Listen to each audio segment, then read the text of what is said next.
indigenous people of North and South America, including the Pacific Islanders, Samoa, Tonga, Hawaii, Fiji.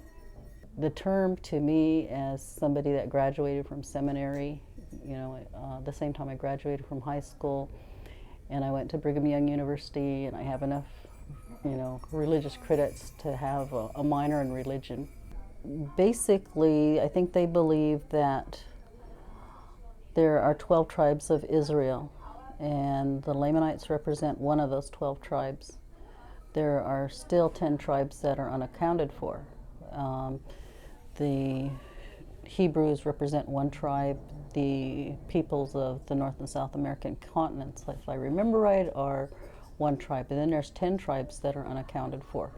The ancestors of Laman, who the Lamanites take who they're named after,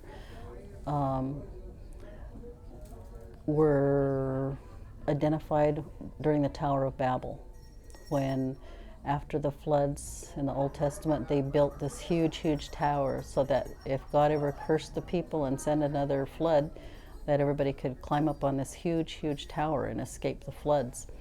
And at that time, the languages became confounded, and so different people couldn't understand themselves, and so they separated into language groups. And at that time, when that happened,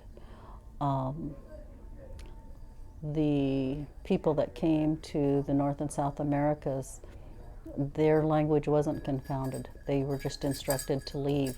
Instead of an ark, they built, a different kind of ship that was lighted with certain kinds of stones, and then they brought the people to, the North and South Americas. And so that's the origin of those peoples. To me, what a Lamanite is so much more than the color of my skin. I have grandchildren of assorted colors. They're also Lamanite, and it's like looking at my grandchildren and saying, oh, well, those are my grandchildren, and if they're the same color as me, then those are my grandchildren. If they're not, they're not my grandchildren. But I also have cousins that are half Filipino, and I have first cousins who are my brothers and sisters that are half black. And so to me, it's not so much about color. And I had 9 different foster parents, and so you just kind of move away from looking at color. I've tried to, all of my life. I was not raised that way. It's how, as a child of the 60s, I chose to do that. Mm-hmm. And I'm not active anyway. I consider myself a practicing Christian and a recovering Mormon.